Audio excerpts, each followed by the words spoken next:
Eren temps de guerres, de misèria i de supersticions. Eren temps en els quals l'home estava sotmès a la força ingovernable de la naturalesa i al poder de la mort, i se botxí implacable que es complaïa en cegar vides amb la seua falç. La malaltia era considerada un càstig de Déu o una decisió inescrutable de la providència. Però eren també temps d'esperança. Començava el segle XVI i el Renaixement anava a canviar moltes de les concepcions del món medieval. En aquell escenari, els jurats de la ciutat de València i un grup d'homes honrats es reuneixen a la llotja de mercaders per a crear un gran hospital. Un hospital per a la ciutat i el regne. Un centre que devia ser un dels més moderns de l'Europa cristiana. Els seus esforços es van veure recompensats l'any de 1512. Ferran el Catòlic emetia una cèl·lula reial autoritzant la creació del Sant Hospital General. Tots els actuals hospitals de la nostra terra són en certa manera fills d'aquella empenta ciutadana del poble valencià, encara que el títol de fill i hereu el duga per dret propi el nou Hospital General de València. Un títol que porta amb merescut orgull, encara que per davall de les noves columnes estiga el basament de l'antic hospital, el bressol de la història de la medicina valenciana.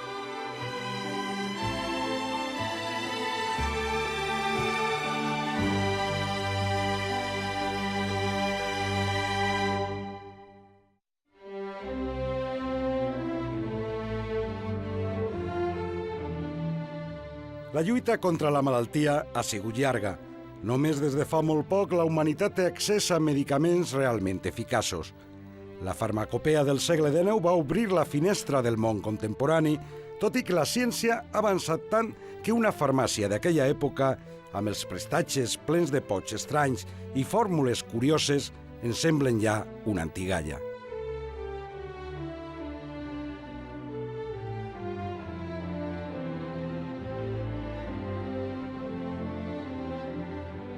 Quan es crea l'Hospital General de València al costat de la murada de la ciutat, les coses encara eren pitjor, perquè les limitacions humanes i tècniques eren més grans. Este centre hospitalari renaixentista va juntar el 1512 la desena d'hospitals i albergs per a malalts que existien a tota la ciutat de València. Es va crear al mateix lloc on estava l'Hospital d'Innocents, Folls i Orats que un segle abans havia creat el pare mercedari Joan Gilabert Jofré.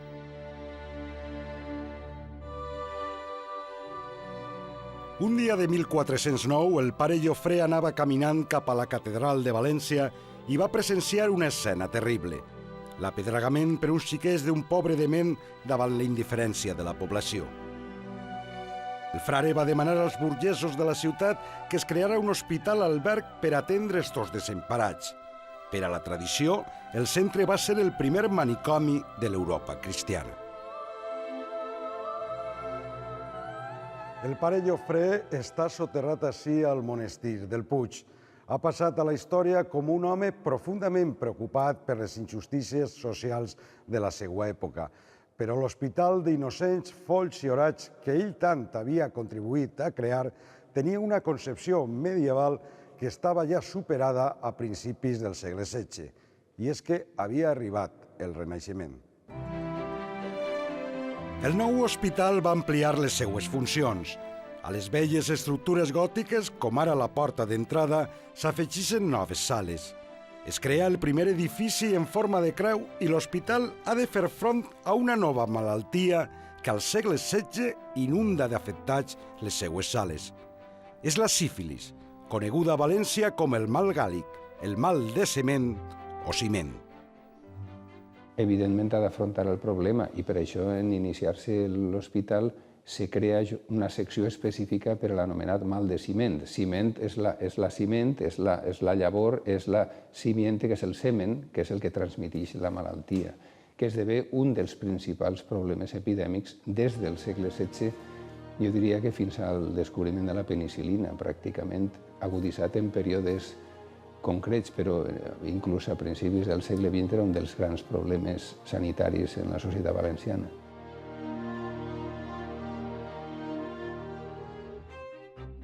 Ara, al nou Hospital General, hereu d'aquell vell hospital, és fàcil tractar malalties com la sífilis.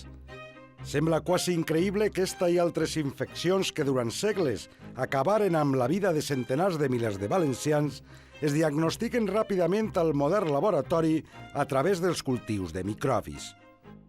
Esto ha salvado muchas vidas, como por ejemplo antes, que se moría la gente de sífilis, de paludismo, de leptospirosis, de brucela, y que realmente ahora, desde que podemos hacer el diagnóstico microbiológico, sabemos las bacterias que producen las infecciones y podemos adecuar los tratamientos. Han aparegut també noves tècniques com la identificació de bacteris i virus mitjançant una tècnica de biologia molecular que permet ampliar els fragments d'ADN amb una mostra del pacient infectat. El làser identifica el microbi i els metges poden iniciar un tractament.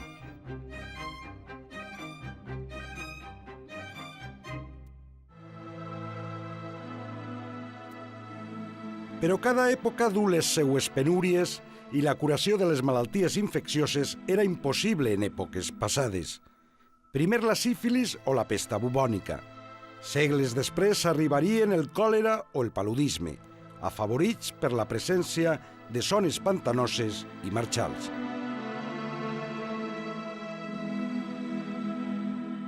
Això és un problema crònic que porta en la sabidoria popular a dites tan cridaneres i tan significatives com allò de qui vulga viure poc i fer-se ric, vaig al Alberic.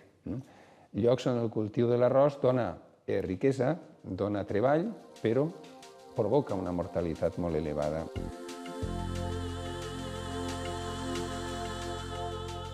L'hospital s'ha ocupat durant segles de posar fi o de pal·liar les desgràcies dels més desemparats.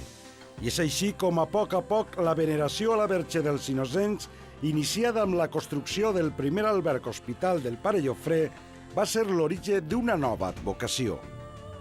L'Hospital General va ser el punt de partida de la devoció de la ciutat de València a la que al final seria la seva patrona, la Mare de Déu dels Desemparats, i que avui és la manifestació de fervor religiós més arrelada al Cap i Casal.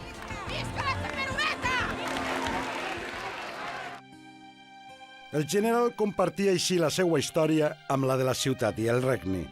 En este gravat del pare Tosca del segle XVIII es veu com era 3 segles després de la seva creació. Al costat, la Facultat de Medicina, ja que metges i alumnes feien pràctiques a l'hospital.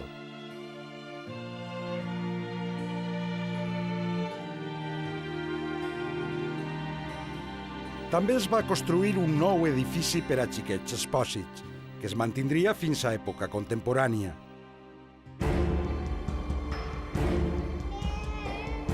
I és que pares sense recursos o parelles que havien tingut relacions extramatrimonials deixaven els xiquets abandonats a les portes de les esglésies o al torn de l'hospital. Moltes voltes, del coll del xiquet penjava una bosseta de tela a l'interior de la qual havien escrit quin nom havien de posar-li. Este cas és real. Es suplica que se li pose Roberto Jiménez Gomar, nom i cognoms per a un fill que no es tornaria a veure. Xiquets abandonats que s'educaven a l'hospital i altres que inevitablement morien, la majoria abans de fer 5 anys. Un problema endèmic que tardarà segles a trobar solució. Ara, en aquestes modernes sales de l'Hospital General, és difícil imaginar que fins al segle XIX la mortaldat infantil suposava el 50% de la mortaldat general. Abans, tot el tipus de patologia infecciosa que n'hi havia, que eren unes causes de morbi i mortalitat en els xiquets, ha sigut d'alguna manera això superat, si tenim en compte tot el tema del desenvolupament de les vacunes i el tractament antibiòtic. Ha disminuït molt el que és la mortalitat infantil, però per contra estem en un escenari on el que estem trobant són patologies cròniques que abans pensaven que només apareixien en l'adult que estan apareguent en els xiquets. Cada dia porta el seu anhel i cada època el seu desempar. D'això donen testimoni aquestes columnes, esta cúpula, aquestes imatges del vell Hospital General. l'únic que atenia tots els valencians del regne. Pacients, doctors, màquines, instrumentals han vist de prop el mal, el perill de la mort i també la pervivència de l'esperança i la creença que algun dia l'home serà capaç de triomfar sobre la malaltia. Però cada dia l'experiència ens demostra que sempre hi haurà nous reptes i que vençuts vells mals n'apareixeran altres de nous.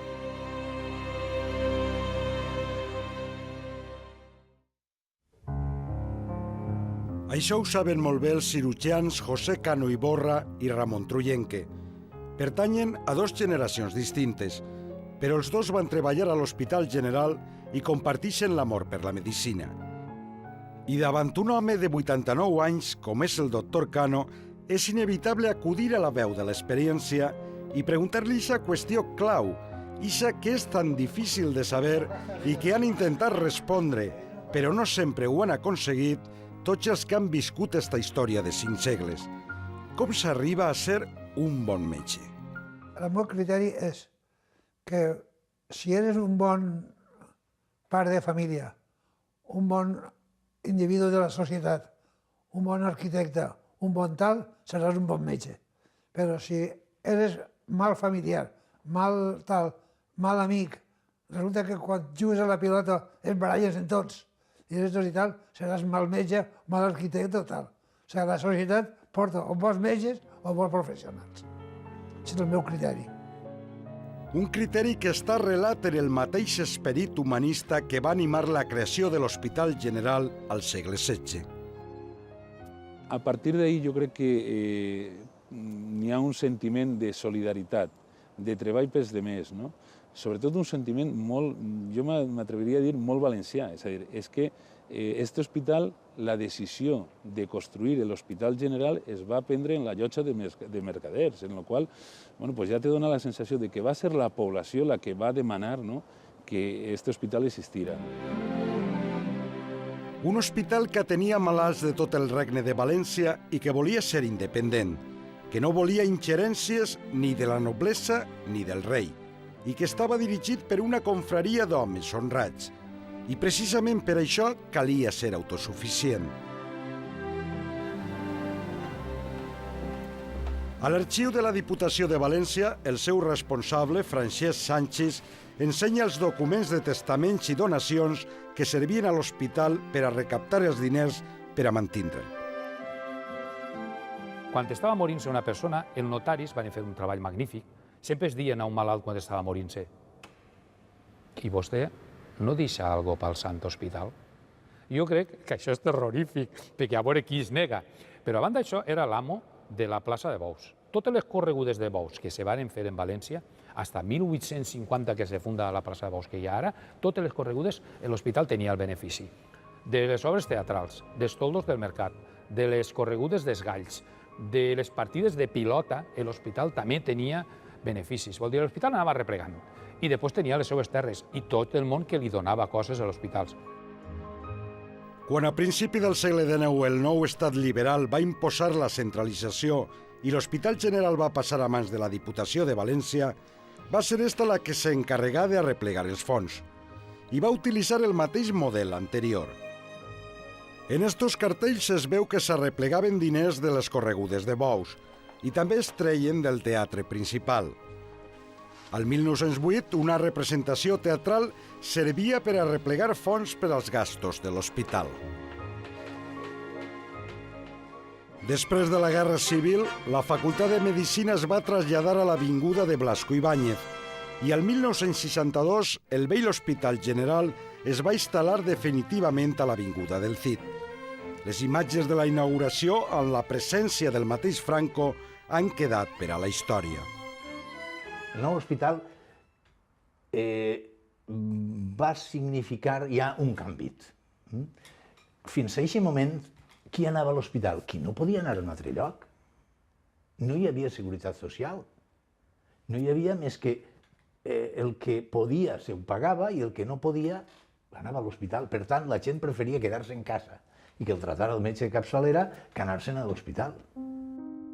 De qualsevol forma, en eixe vell hospital general es van formar els metges que després continuaran la seva tasca en els nous hospitals de la comunitat, creats al voltant dels anys 60.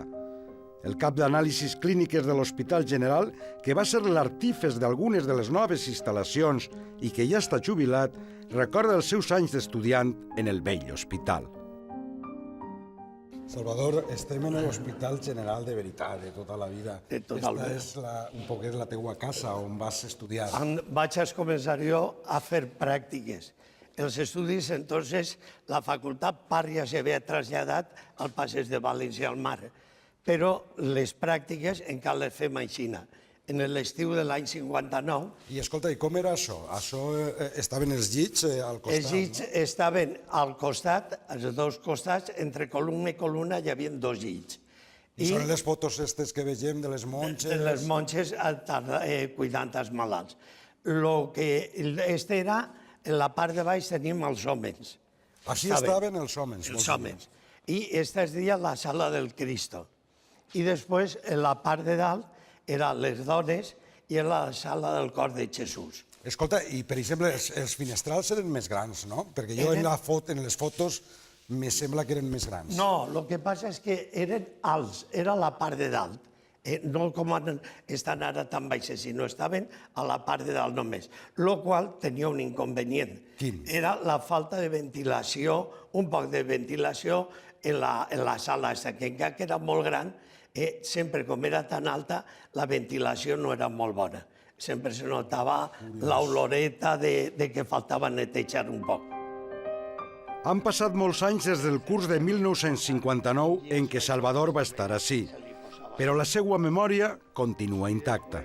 Escolta, he sentit, no sé si és de veres, alguna anècdota sobre... Això està molt prop del barri xinès, que venien algunes prostitutes, no?, així. Venien, fins inclús tenien la bondat o l'amabilitat dels malalts que necessitaven cuidar per la nit, venien elles i s'oferien gratuïtament a cuidar-lo. Ara, també hi ha el cas d'un maleducat, un dia, per exemple, que jo ho vaig veure, que entra una passejant per així, que anava a veure un malalt, i se li ocorria dir, «Oye, puta», i aquella se va xiar-li en el carrer, seré el que seré. Així soc una dona que ve a donar un servei a un malalt. Una gran resposta, Exactament. I va fer callar aquell que ja no digués res més. Ara és la biblioteca municipal, però durant moltes dècades esta va ser també la sala de traumatologia, la sala dels famosos López Trigo. Així va treballar el doctor José Tomàs i el seu fill, Eugenio. Ara, el seu net i nebot, que és neuròleg, recorda aquells dos metges que van aplicar les innovadores tècniques que havien après a l'estranger durant la Primera Guerra Mundial i després a la Guerra Civil Espanyola. En aquella época, uno de los medios de transporte más importantes en Valencia era el tranvía. Y los accidentes, sobre todo por atropello por el tranvía, pues no voy a decir que eran cotidianos, pero frecuentes, ¿no? Claro, cuando ellos empezaron a aplicar este método, salvaban, por decirlo de alguna manera, muchos miembros que en otro momento hubieran sido amputados, ¿no? Yo recuerdo como anécdota que muchas veces mi tío iba por la calle y se encontraba con un señor que decía, don Eugenio, usted me salvó la pierna, ¿no? Abans, la Guerra Civil i la postguerra van passar factura a l'Hospital General de València i a la Facultat de Medicina. Les delacions, les denúncies per falta de fidelitat al règim, lacren una gran part de la classe mèdica o de la professió mèdica a València en particular, no? Els López Trigo també van viure una situació atzarosa, però al final van poder escapar del pitjor. Ellos habían estado a punto de ser fusilados por los dos bandos, ¿no? Al principio, cuando estalla la guerra civil, el bando republicano piensa que pertenecen a la burguesía, que son gente conservadora, etc. Y entonces lo que hicieron fue darse cuenta que los necesitaban porque eran los únicos que tenían una gran experiencia en heridas de guerra, ¿no? Y que la solución era, pues, en vez de fusilarlos, pues, hacerlos comandantes del ejército republicano. Al final de la guerra canviaren les coses i els López Trigo van evitar la mort, però van ser condenats a una pena d'inhabilitació per a la professió mèdica, sanció que es va revocar als 2 anys. Els López Trigo, traumatòlegs, eren coneguts simpàticament com els del Club de l'Algep.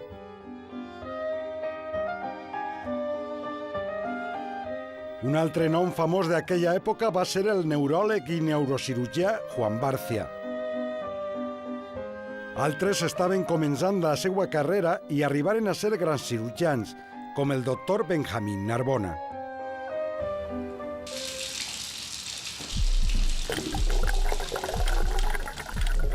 Ell va fer la primera operació a Espanya a cor obert. Els metges alemanys havien inventat la tècnica de la banyera amb gel per aconseguir la hipotèrmia. Es posava el pacient en una banyera, se li baixava la temperatura amb aigua gelada i se l'operava a cor obert. Era l'única manera d'intervindre en un òrgan tan delicat. Ell va utilitzar aquesta tècnica, però sense banyera, aplicant-la directament al pacient en un llit especial. La hipotermia condueix a que se pugui parar la circulació d'un malalt durant un número de minuts suficient per evitar que se desangre, obrir el cor, fer el que havia que suturar o el que havia que tallar, tornar a suturar i retornar a la circulació. El malalt en aquest temps és com si estiguera mort.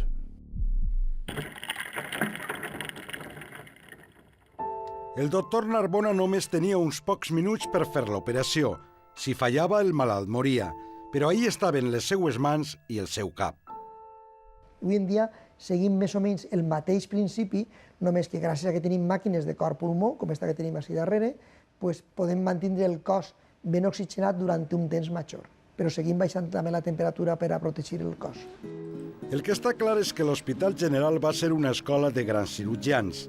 No en va, ja a l'inici, l'autor d'este vell llibre administratiu, que porta el seu escut familiar, va ser Jaume Roig, el creador de la primera càtedra de cirurgia als regnes hispànics. Va ser a València i la bona sembra va donar una bona collita, que es manté fins avui.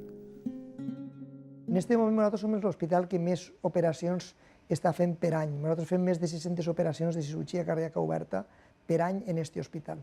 Gràcies a que tenim 2 quiròfanos funcionant tots els dies, que tenim una unitat de reanimació que està així en aquesta porta d'ací darrere i que està molt pròxima al quiròfan i que fa que el recanvi de malalts i que l'activitat sigui molt ben coordinada, i perquè a banda som capaços també de fer 2 operacions en un quiròfan dins d'un horari laboral normal de 8 a 3.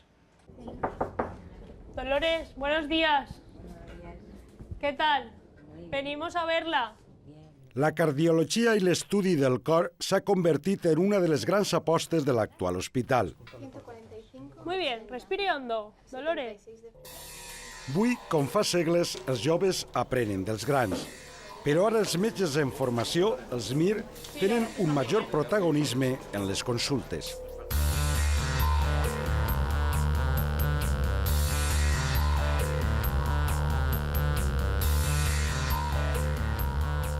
Hi ha metges, radiòlegs, estudiants, investigadors i personal tècnic i sanitari competent. Potser crida l'atenció veure com han canviat els temps. Fa un segle, la majoria de l'assistència no mèdica es feia per monges.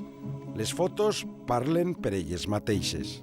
Venen a aquest hospital en el dia 17 de febrer de 1817 i estan prestant uns servicis on era sa casa, on ells vivien així, on era el seu hospital. I jo sempre dic el mateix, gràcies.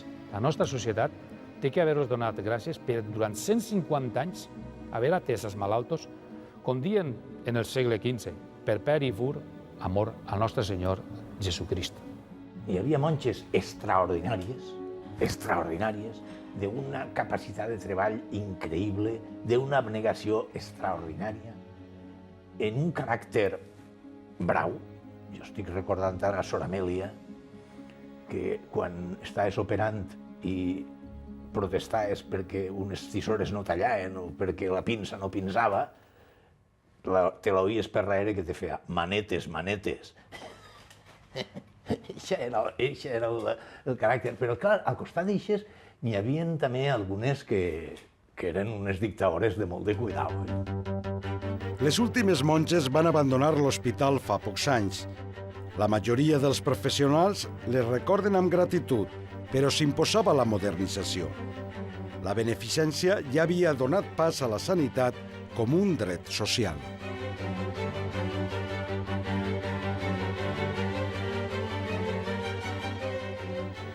Els temps s'han canviat i normalment per a millor, igual que estos vells instruments que tant feren per l'avanç de la ciència i que avui ens semblen peces de museu, tot i que al seu moment van significar una revolució tecnològica en la medicina valenciana.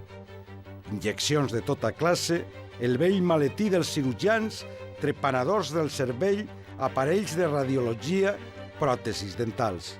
Sense això no hauria estat possible el progrés.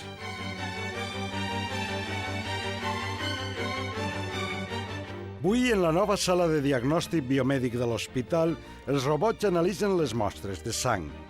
Ha sigut una inversió milionària, però que permet diagnòstics ràpids i precisos en poc de temps. Esto es como si fueran las calderas de una fábrica. Estos son los motores de una fábrica. Es una parte fundamental y vital para luego todo el proceso de diagnóstico en la medicina. Y nosotros estamos muy orgullosos de que este hospital, con 500 años de historia, en estos momentos tenga la mejor tecnología de vanguardia para el siglo XXI. Es una gran visión el haber instalado lo que se puede considerar, sin temor a equivocarnos, como el laboratorio más moderno de Europa, desde luego, y probablemente del mundo. Nuestro sistema, a través de la lectura del código de barras y de la lectura del color del tapón, sabe qué es lo que se le pide a este tubo. Además, disponemos de herramientas informáticas que cuando se puede producir un error nos dan una alarma, de manera que lo detectamos.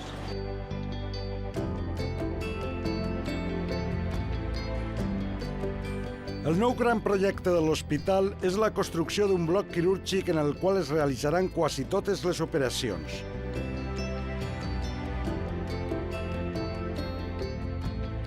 Innovar, créixer i adaptar-se als temps.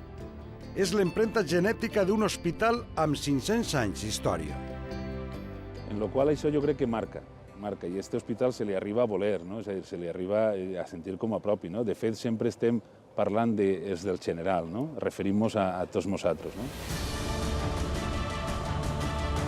Entre les runes del vell hospital general es troba l'estàtua seient del déu grec Asclepi, l'esculapi dels romans. Era el déu de la medicina i va tindre l'atreviment d'intentar la resurrecció dels morts. Un somni condemnat al fracàs, però este mite reflecteix bé l'afany dels homes per lluitar contra la malaltia i la mort. L'Hospital General, que sempre serà recordat com l'Hospital dels Valencians, ha sigut un exemple de lluita incansable durant 5 segles i, fidels al manament hipocràtic, els homes i dones que ací han treballat s'han esforçat amb passió per fer complir la primera obligació d'eixe jurament, consagrar la vida